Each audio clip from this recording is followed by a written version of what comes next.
우리가 함께 수련회를 말씀을 듣고 있는데요. 이번 수련회 주제는 여러분 잘 아시듯이 주 안에서 기뻐하라. 빌립보서 4장 4절의 말씀, 주 안에서 기뻐하라 라는 말씀입니다.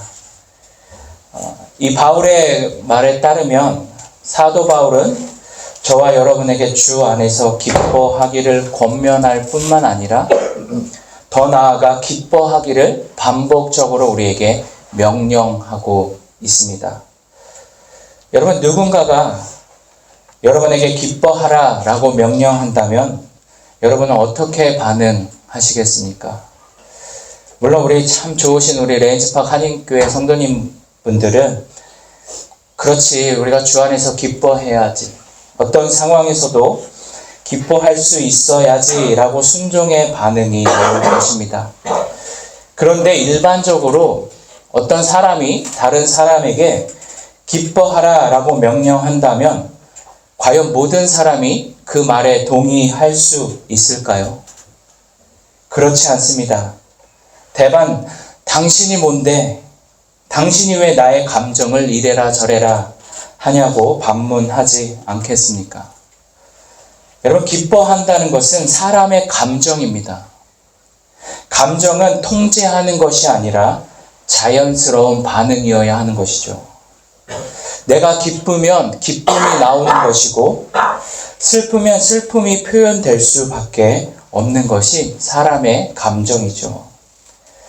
우리가 구역예배 때 함께 살펴보고 있는 출애굽기에서 이 감정을 주체하지 못하고 숨기지 못했던 사람들이 있습니다. 출애굽기 15장에서 홍해를 건넜던 이스라엘 백성들, 특히 모세와 그의 누이 미리암의 반응이 너무나 그 감정이 자연스럽게 드러나 있죠. 15장 1절을 보시면 이렇게 기록되어 있습니다. 이때 모세와 이스라엘 자손이 이 노래로 여호와께 노래하였으니 일러스되 내가 여호와를 찬송하리니 그는 높고 영화로우시니요 말과 그 탄 자를 바다에 던지셨음이라. 2절 여호와는 나의 힘이요 노래시며 나의 구원이시로다. 그는 나의 하나님이시니 내가 그를 찬송할 것이요 내 아버지 하나님이시니 내가 그를 높이리로다. 여러분, 이 모세의 노래 속에, 이 모세의 고백 속에 느껴지는 감정이 무엇이겠습니까? 여호와를 노래하리로다. 내가 그를 찬송하리로다. 내가 그를 높이리로다입니다. 억지로 하는 고백, 마지못해 하는 노래가 아니라 누가 시키지 않아도 자연적으로 나오는 반응이라는 것이죠. 그의 누이 미리암은 어떻습니까? 20절을 보시면 아론의 누이 선지자 미리암이 손에 소고를 잡음에 여호와를 찬송하라. 그는 높고 영화로우시며 말과 그 탄 자를 바다에 던지셨음이라 하리라. 그 손에 소고, 영어 번역으로는 탬버린을 들고 하나님을 찬양하고 있습니다. 춤추며 여호와를 노래하고 있죠. 누가 봐도 신이 난 반응이죠. 기쁨과 즐거움이 넘치는 반응입니다. 그렇다면 여러분, 누가 이들에게 하나님을 찬송하라고 지시하였습니까? 누가 이들에게 하나님을 찬양하라고 강요한 적이 있나요? 그들이 하나님을 기뻐하지 않으면, 그들이 하나님을 찬송하지 않으면 벌을 받는다 협박하지도 않았습니다. 그들이 하나님이 하시는 일을 보았을 때, 하나님의 구원, 하나님의 도우심, 하나님의 놀라운 일을 경험하였을 때 저절로 나오는 반응, 내가 그를 찬송하리로다입니다.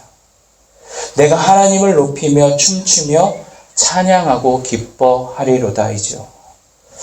그렇습니다. 여러분, 내가 기뻐야 우리는 기뻐할 수 있죠.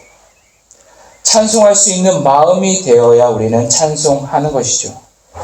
성경의 단 한 곳도 하나님이 인간에게 억지로 기뻐하고 쥐어짜내어 하나님을 찬송하게 하는 것, 기쁘지 않은데 하나님을 기뻐하라고 강요한 곳이 단 한 곳도 없습니다. 우리가 잘 아는 시편 136편에서는 여호와 하나님에 감사하라라는 표현이 반복되고 있죠. 그 반복, 여호와 하나님을 감사하라는 그 명령 앞에 반드시 하나님이 하신 일들이 기록되어 있습니다. 이스라엘을 홍해에서 구원하신 하나님을 감사하라. 그 모든 말탄 자들을 바다에 빠뜨리게 하신 여호와를 감사하라. 하나님이 너희를 위하여 구원하신 일을 감사하라. 예, 오직 하나님이 하신 일을 보면 감사가 나오는 것이죠. 그렇다면 사도 바울이 저와 여러분에게 기뻐하라, 다시 말하노니 주 안에서 기뻐하라 라는 이 권면과 명령은 이미 저와 여러분에게는 하나님을 기뻐할 수 있는, 내가 찬송할 수 있는, 하나님으로 인해 즐거워할 수 있는 그 이유가 반드시 있다라는 것입니다. 그것이 무엇입니까? 주 안에서이죠. 어제 목사님께서 주 바깥에서가 아니라 주 안에서 우리는 기뻐할 수 있다라고 계속해서 강조해서 말씀하신 것과 동일합니다. 여러분, 이 주 안에서라는 표현은 저와 여러분이 기뻐할 수 있는 근거가 내가 아니라 하나님께 있다라는 사실입니다.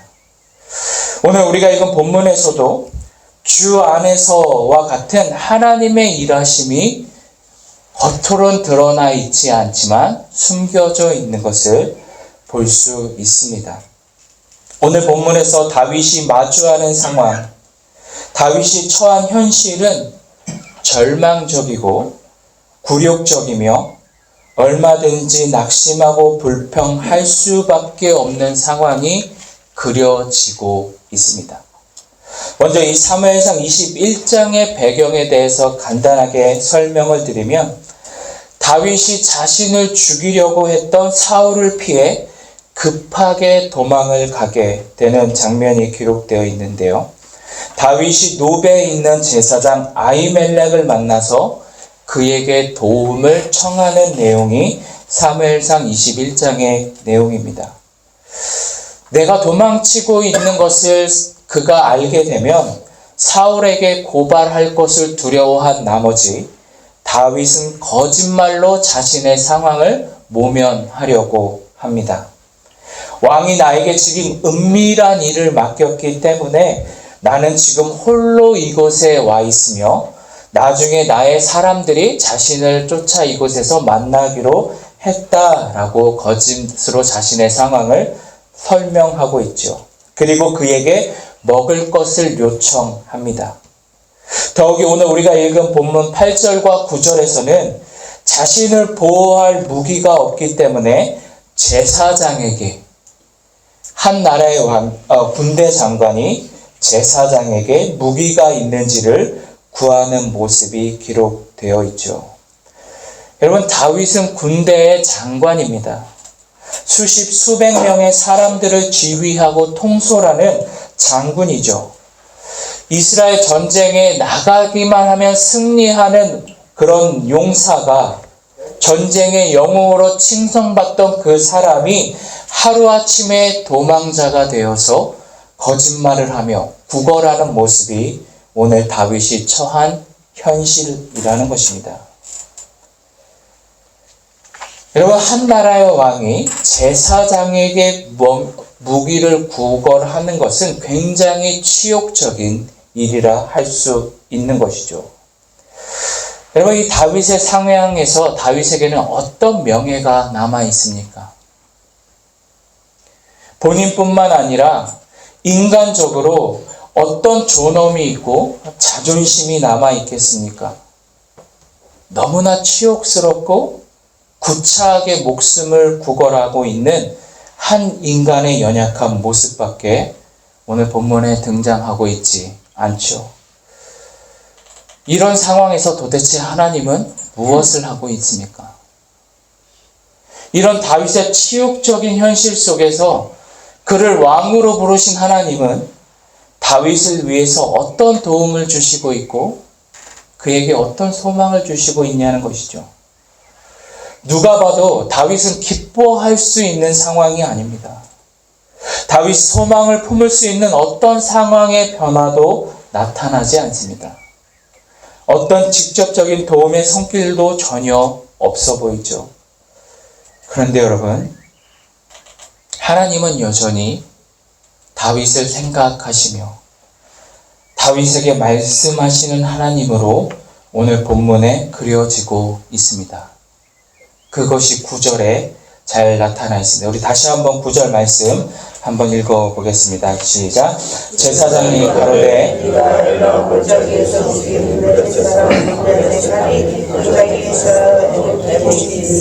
내가 그것을 가지려거든 가지라. 여기는 그 밖에 다른 것이 없느니라. 다윗이 가로되 그 같은 것이 또 없나니 내게 주소서. 다윗이 아히멜렉에게 가지고 있는 무기가 없습니까? 라고 했을 때 어떤 무기가 오늘 본문에 기록되고 있습니까? 보자기에 쌓여 에봇 뒤에 가려진 골리앗의 칼이 등장합니다. 다시 한번 말씀드립니다. 보자기에 쌓여 에봇 뒤에 가려진 골리앗의 칼이 지금 이 순간, 지금 이 상황에 제사장 아히멜렉을 통해 다윗에게 주어지고 있다라는 것이죠. 어떻게 보면 너무나 뜬금없이, 너무나 이상하게 갑작스럽게 이 칼이 등장합니다. 여러분, 우리가 다윗이 골리앗을 죽였을 때 무엇으로 죽인 것으로 이해하시죠? 다윗의 무기, 물맷돌을 가지고 골리앗을 죽였다라고 많이 이해하기도 하지만 조금 더 자세히 보시면 골리앗을 죽인 것은 물맷돌이 아니라 골리앗이 가지고 있던 칼입니다. 물맷돌을 던져 그를 쓰러뜨렸고 다윗에게 무기가 없자 다윗은 골리앗을 가지고 있던 칼로 그의 목을 베어서 그를 죽이고 그 머리는 이스라엘을 향해 가져가며 또 그의 모든 갑주, 무기는 다윗의 장막에 두었다라고 사무엘상 17장 54절에 기록되어 있습니다. 자신의 장막에 두었던 이 갑주, 즉 무기가 어떻게 지금 아히멜렉의 제사장에 있는 노브로 이동됐는지 성경은 말씀하고 있지 않습니다. 시간이 흐른 후 다윗이 갑자기 그에게 요청했을 때 등장하는 것이 바로 골리앗의 칼이라는 것이죠. 치욕적이고 비굴하고 어떤 소망도 없는 다윗이 그저 목숨을 부지하기 위해 당신에게 어떤 무기가 없습니까? 라고 했을 때 보자기에 쌓여서 에봇에 가려진 골리앗의 칼이 있으니 그거라도 가지십시오 라고 했을 때 그 골리앗의 칼을 들었을 때 다윗은 무엇을 회상하겠습니까? 다윗에게는 어떤 마음이 들었을까요?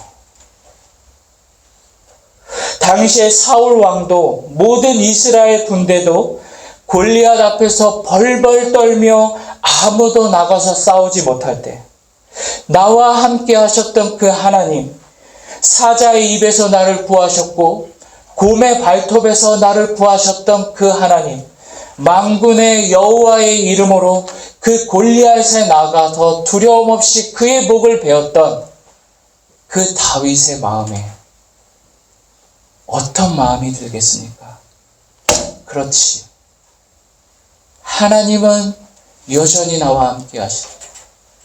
지금 내가 마주하는 현실은 치욕적이고 도망가야 되고 누구도 나를 도와줄 수 없고 외롭게 나만 홀로 도망 다녀야 하는 그 상황 속에서 갑자기 뜬금없이 그 골리앗의 칼이 나의 손에 들려지면서 다윗은 나 홀로 이 싸움을 하는 것이 아니구나. 나만 고통당하는 것이 아니구나. 나와 함께 하셨던 하나님이 여전히 나와 함께 계시는구나 라는 그 하나님을 떠오르지 않았겠습니까? 마치 우연처럼 골리앗의 칼이 제사장 아히멜렉에게 왔고 마치 그것이 보자기와 또한 에봇의 뒤에 가려져 내 눈에 보이지 않았지만 하나님은 다윗에게 그 칼을 만지게 하심을 통해서 그 칼이 다시 다윗에게 들려지게 하심으로 내가 너와 이 상황 속에서도 함께하는 하나님이에요. 아무것도 보이지 않는 캄캄한 현실 속에서 아무도 너에게 어떤 소망을 줄 수 없지만 나 여호와 하나님은 여전히 너와 함께한다. 여전히 너와 지키며 여전히 너와 동행한다라고 말씀하고 있는 것이죠.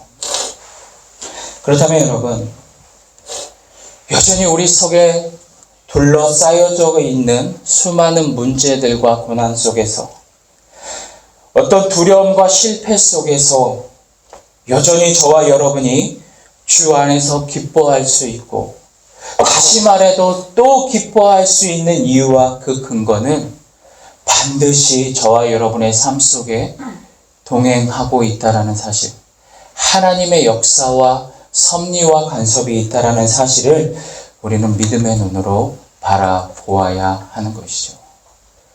다윗이 그저 그의 육신의 눈으로 볼 때는 거짓말을 해야 하고 목숨을 부지하기 위해서 속이며 비굴하게 굴욕적으로 구해야 하는 상황밖에 없지만 하나님은 그에게 낙심하지 않도록, 그가 여전히 주저하지 않도록, 실패하지 않도록 그와 함께 하시며 그 골리앗의 칼을 그의 손에 쥐어지면서 내가 너와 함께하고 있다라는 사실을 다시 상기시켜 주시는 것이죠.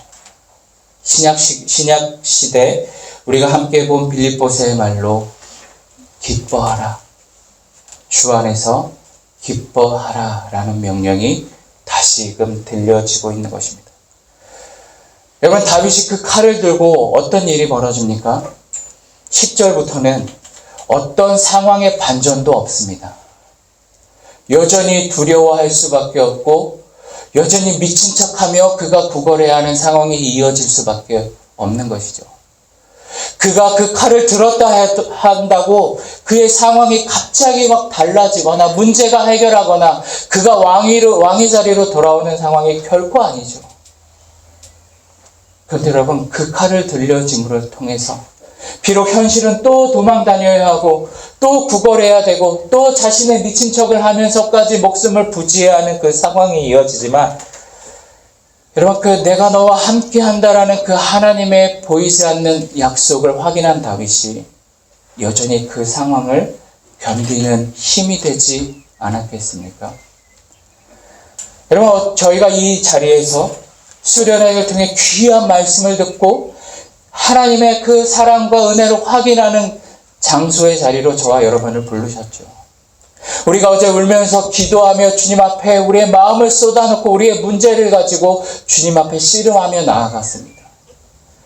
그렇지만 여러분, 우리가 이 자리를 떠나 저와 여러분이 현실로 간다고 해서 우리가 기도한 대로 그 문제가 다 해결되고 모든 상황이 변화되는 그런 기적은 없을 수도 있습니다. 그러나 여러분, 기억해야 할 것이 무엇입니까? 내가 너와 함께한다. 주 안에서 기뻐하라라는 그 하나님의 생명의 말씀이 저와 여러분에게 들려졌다면 우리가 마주하는 그 문제와 고난과 파도의 상황 속에서 저와 여러분은 그 저와 여러분에게 주신 말씀을 붙들고 그 상황을 넉넉히 이겨낼 수 있으리라 믿습니다.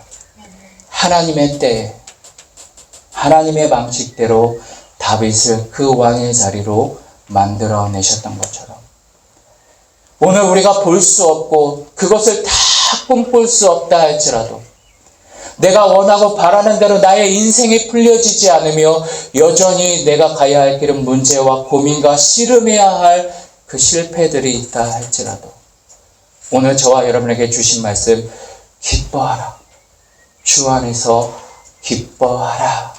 그 기쁨의 근거는 나에게 있는 것이 아니라 우리를 사랑하시되 끝까지 사랑하시는 그 하나님께 있기 때문에 실패하지 않는 하나님, 실수하지 아니하는 하나님, 모든 세상을 주관하시는 하나님이 저와 여러분의 아버지 되시기에 우리는 어떤 상황 속에서도 어떤 환경 속에서도 나의 문제와 상황을 바라보는 인생이 아니라 그 문제 위에 계신 하나님께 소망을 두고 살아가게 되는 것이죠. 오늘 다윗에게 보자기에 쌓여져 있고 에봇에 가려져 있던 그 골리앗의 칼. 여러분, 우리는 그것을 걷어내는 작업이 필요합니다. 하나님의 은혜를 바라보기 위해서는 우리에게 둘러싸여진 그 보자기와 가려진 에봇을 다시 한번 걷어내야 되는 것이죠. 그것이 무엇입니까?